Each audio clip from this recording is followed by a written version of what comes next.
Hello, in this video we will continue talking about XRP addresses and also, well, the public key, the private key, the mnemonic, and all of that stuff, sort of.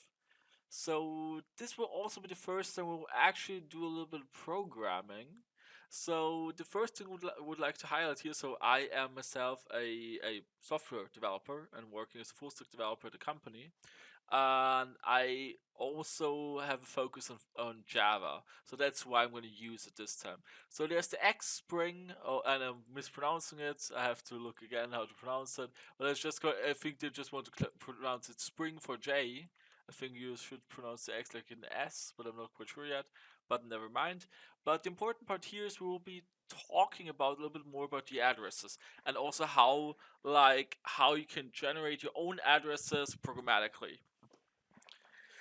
And right, so let's look right into it. So the first part here is for all people familiar with programming a little bit. No, I like to use IntelliJ, so but it's also possible to do it with any other IDE. And you have to set up a project. So for those who are interested, you can go to New, so Project, and select Maven. And then we have to, so after you created it, obviously you have to add this dependency. So I'm right now thinking about of people who are not that familiar with programming, might have some basics there or some basic understanding.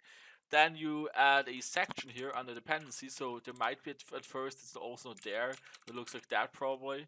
Then you just go there and add an XML tag for dependencies, and then you just copy and paste the dependency from the installation port here.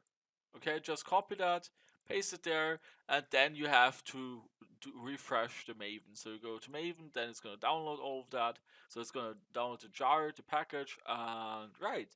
So here I just created a package there, the xrp.dev package, and I created a class called wallet generation. And the interesting part there is, so we just look quickly into it. So we will be just creating our own wallet address. So there's a function you can call is to generate random wallet. That way we can just get a random wallet on the XRP ledger. So we can see here we get the data type here is wallet generation result. We get the wallet extracted from the result. Get the wallet. I also one part I will have to highlight here is there are X addresses. Okay, so that's what is being used on the XMP ledger. I hope I'm not I hope I'm like describing it correctly. Correct me if I'm wrong though. And we've got here utility library from the XOP package there, so we can decode these X addresses. So I'm getting the wallet, I'm getting the address, I'm decoding it, and then I'm printing it. And I'm doing the same with the mnemonic. So that's the interesting part here. So we're generating, so with double slash we can kind of generate a random wallet. Then we're print the whatever it's called, the normal address. So the XOP ledger address, so the human readable probably. And I wrote it wrong there, and then print the corresponding mnemonic. So let's just corresponding. Oh, probably double R. Yeah, my bad. So and here, so one part I would like to mention here is the mnemonic. You might remember that one. It's like the 12 to 24 words which are your, let's call it the master access password. Okay, so that's the mnemonic. So I'm also printing that out there. So I already started that one here, so it's a little bit unfair that there was a spoiler. So if we start the program, so we can see here, so we can say right click and start, and now the code is being executed. So now we just have to wait a few seconds, and now it's generating the wallet. So we can also look into the code there, but it's probably not that interesting for the viewers, probably. So let's just wait a few seconds. So it takes whatever for about 10 to 20 seconds, usually. And there it is. So we have here a wallet address, so we can use, like, for example, BitHump to look it up if it already exists, where the chance of that is like nearly zero, that somebody already has the address. So we can see here the account is not activated, so no, this account doesn't exist before. And there we have also the mnemonic. Okay, so there's a 12-letter mnemonic, and we can take this mnemonic and import it into any hardware wallet there. So this one wants 12, so just copy and paste it there, and go to continue. So we can also import it. So we can also import it. I think the Ledger Nano S, I think also Ledger Nano S import. I think it also supports like importing like 12 words, doesn't it? I would have to look it up one more time. Is it 24 words all the time? Nope, that doesn't help.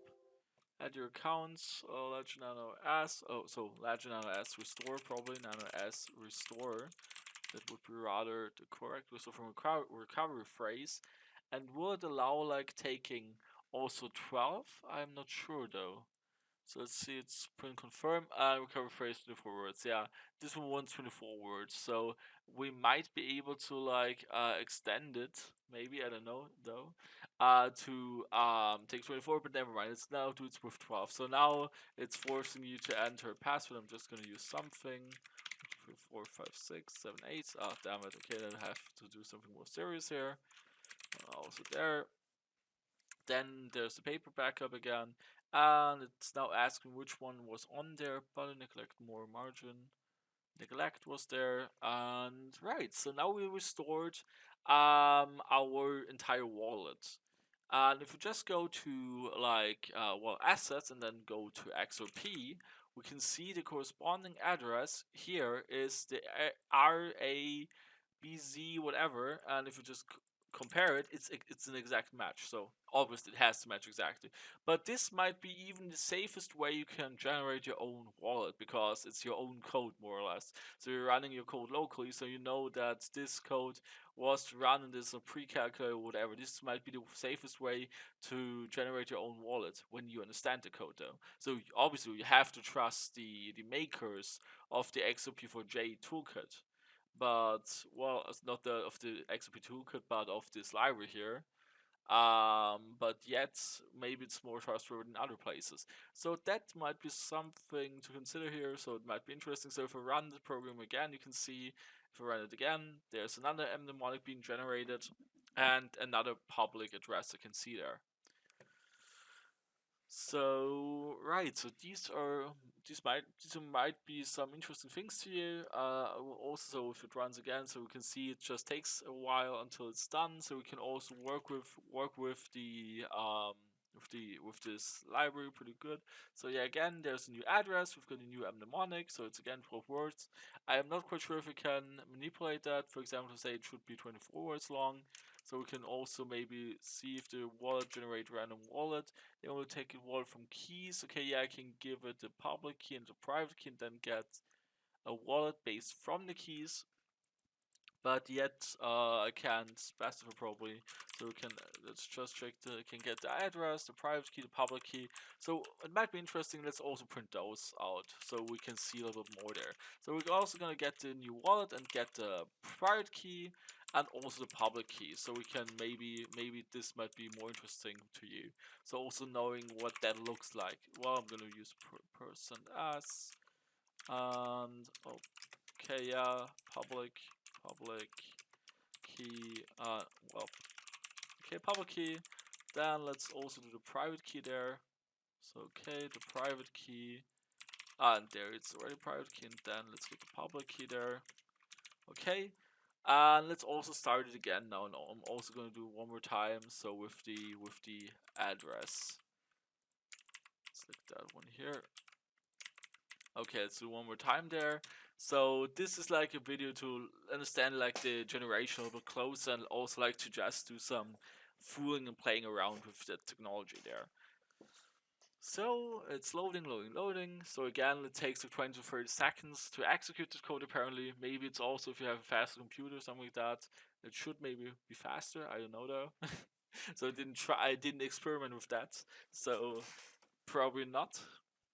But let's see. Okay, so and I also should do probably line break, so it's a little bit better, more readable there. That would be clever. So I'm gonna do it one last time. So it's being generated again, and in the meantime we can also again look at some code. So we can see here for the wallet generation, it's basically the code I just executed there. We can generate a wallet in the mnemonic. So you can see a random generated mnemonic, the duration path used, which is the default path, and a reference to a new wallet. So that's what that code does. We can also see here the general wallet can provide its public key, private key, and address on the XRP ledger. So we see here we can create a wallet, give it the mnemonic, and then the duration path of null. So it's probably the default duration path. Would have to check it up, look at it again though. If it's a real parameter, what is that? Yeah, the duration path. That's this parameter there. So, right, so now we can look into it again. So we can see here again, we've got a new wallet address. We can look it up on the XRP Explorer. So nope, it's not activated again. And also can assure you, no, don't worry. The chance of me hitting a random account of another user is like almost zero. So it's like that's insignificant small. So we can I think in wallet addresses the first video talked about that. That's like nearly impossible, and I also want to highlight rather impossible that anyone is like brute forcing and checking all the addresses. It doesn't work. So here we can see what our public key looks like. It's 0 to B0 whatever to 9 whatever, and there's also the private key. That's what your private key looks like. And here's the mnemonic. And that's the address. So the address itself, so we would have to XOPL address. I would have to look it up one more time so we can talk about it one last time with like having references. So we can see here one more way to authorize this is addresses. Yeah. So accounts in the XOP ledger are identified by an address in the XOP ledger based 58 format. The address is derived from the account's master public key. So we can see here that address that is the account's master public key, and from that address from that public key the address is being derived. So let's which is in turn derived from a secret key. Okay, and it's derived from the account's master public key, which is in turn derived from a secret key. And address is so in our case, the secret key would be probably is the private key. And the private key is being derived from the mnemonic. So it's like the other way around. We just printed it out.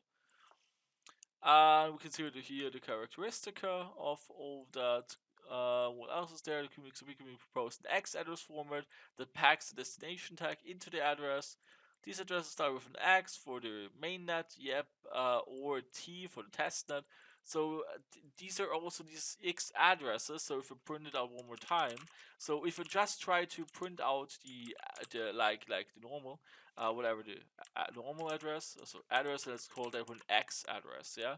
So if I don't decode it and just take the address, we can see here new output get address. Then we can see that the format is not that nice. So well, it is nice, but we can't look it up that easily, probably. But I would have to check though. So if we just do it one more time.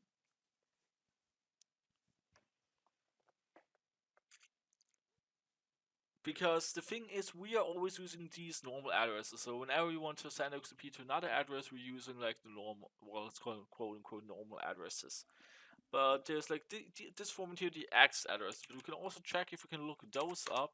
I didn't try. Yes, it translates those. So we can see here if we enter the X address and say enter, it automatically translates it to correct one here. So yes, it's also being done. And here is the X address. Okay, so just I think that now you at least have like again a small overview. So you also learned how to do that. I could also upload the code. You could ask for it in the comments. I don't know if it's like that good because since anybody could write it in like 2 seconds. And so this might be interesting for you. So that way you can also generate your own wallet, and it's safe. It might be maybe the safest way since you know that nobody else could have done that since it's been executed in your machine. And yeah, you can import it into any hardware wallet, and maybe also, I'm not quite sure if it works with Ledger NRS, for example, we can say restore, and just enter it there, probably a different format, but I would have to look it up and maybe also make a video about it. So, are there any other things? So, right, so we've got this X address format, we can also look into that. Right, we talked about that node exactly. So the community proposed the X address format to pack destination tag into the address. These addresses start with an X. Okay, so just write it. For more information to the X address format site, we can also look into that here. So it's just added here.